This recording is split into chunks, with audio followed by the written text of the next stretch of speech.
Afinal, quantos anos tem Irecê?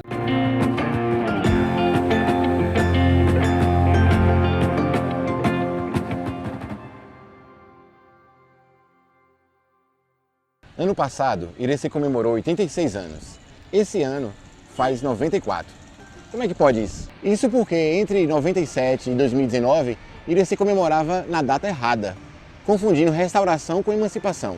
Esse ano, corrigindo um erro crasso, a Câmara de Vereadores aprovou um projeto de lei reconhecendo 2 de agosto de 1926 como a verdadeira data de emancipação política de Irecê.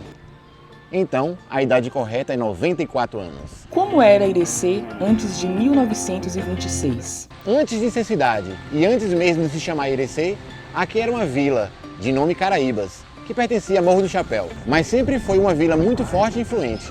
Tanto que já em 1893, o cargo de intendente de Morro do Chapéu, que era o prefeito da época, foi ocupado por alguém daqui, Herculano Dourado, que foi apoiado pelo coronel Dias Coelho, figura muito importante na história da Bahia. Agora, foi há 100 anos atrás, em 1920, que a disputa entre Morro e Caraíbas começou a esquentar. Quando, neste ano, Teotônio Marques Dourado Filho, candidato das Caraíbas, perdeu a eleição para o major Virgínio Alves, que era do Morro. Essa derrota deixou os ânimos exaltados. E na eleição seguinte, em 1923, os candidatos foram Faustiniano Lopes Ribeiro, daqui, Caraíbas, contra José Martins Araújo, de Morro do Chapéu. O grupo daqui saiu derrotado novamente.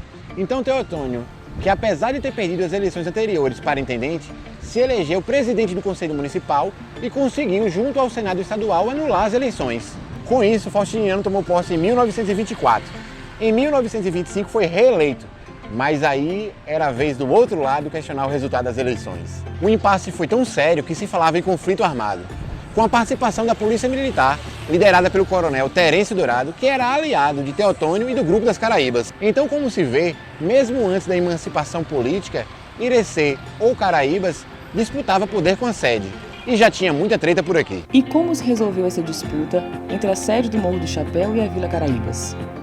Tanta treta chamou a atenção do então governador Góes Camon, que, diante do impasse da reeleição de Faustiniano e das constantes disputas entre Caraíbas e Morro do Chapéu, propôs a emancipação de Caraíbas, fato que seria sancionado na Câmara de Deputados no dia 2 de agosto de 1926. A solução para a disputa, portanto, foi a emancipação, que aconteceu em comum acordo entre as forças políticas daqui e do Morro. Então, no dia 5 de setembro do mesmo ano, Aristides Rodrigues Moitinho foi eleito o primeiro intendente do agora distrito a Caraíbas, juntamente com os representantes do Conselho Municipal. E foi aí que nasceu Irecê, ainda como Caraíbas, com a posse do seu primeiro chefe do Poder Executivo e do Poder Legislativo com o Conselho Municipal. E quando mudou de Caraíbas para Irecê?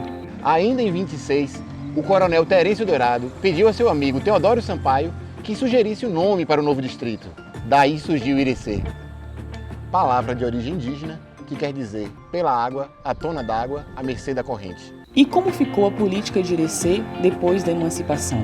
Depois do biênio de Aristides, aquele primeiro intendente, em 13 de novembro de 1927, tivemos a nossa segunda eleição, quando foi eleito Teotônio Marques Dourado Filho, conhecido como Tiozinho. Em 1929, por conta da reforma eleitoral, o mandato de intendente foi prorrogado por mais 2 anos, ficando Tiozinho no cargo até 1931. E depois desse mandato de Teotônio, ocorreram novas eleições? Bom, aí a política nacional entrou em cena. Com a Revolução de 30, o golpe de Estado, os interventores, que eram os governadores na época, passaram a ser nomeados diretamente por Getúlio Vargas. Foi o caso de Arthur Neiva, nomeado interventor da Bahia em 1931. Neiva teve uma passagem considerada desastrosa como interventor, além de curta, pois só ficou 6 meses no cargo. Mas foi tempo suficiente para que ele, em 16 de junho de 1931, decretasse a extinção de cerca de 30 municípios. Com esse decreto, Irecê voltou a pertencer politicamente a Morro do Chapéu, tendo agora aqui uma subprefeitura e um subprefeito, Licínio Silva Barreto, um comerciante local que ficou menos de um mês no cargo, sendo substituído por Faustiniano Lopes Ribeiro. Em 31 de maio de 1933, o agora interventor Juraci Magalhães assinou um decreto corrigindo o erro do seu antecessor, restaurando a emancipação política de Irecê e mantendo Faustiniano Ribeiro como seu intendente. Espero que fique claro com esse vídeo a importância da correção desse erro crasso, repetido por mais de 20 anos. Uma coisa foi a emancipação política, que é a verdadeira data de aniversário da cidade. Outra coisa foi a restauração. Agora você já sabe por que temos ruas com os nomes de Terêncio Dourado, Teotônio Dourado, Aristides Motinho e Góes Calmon.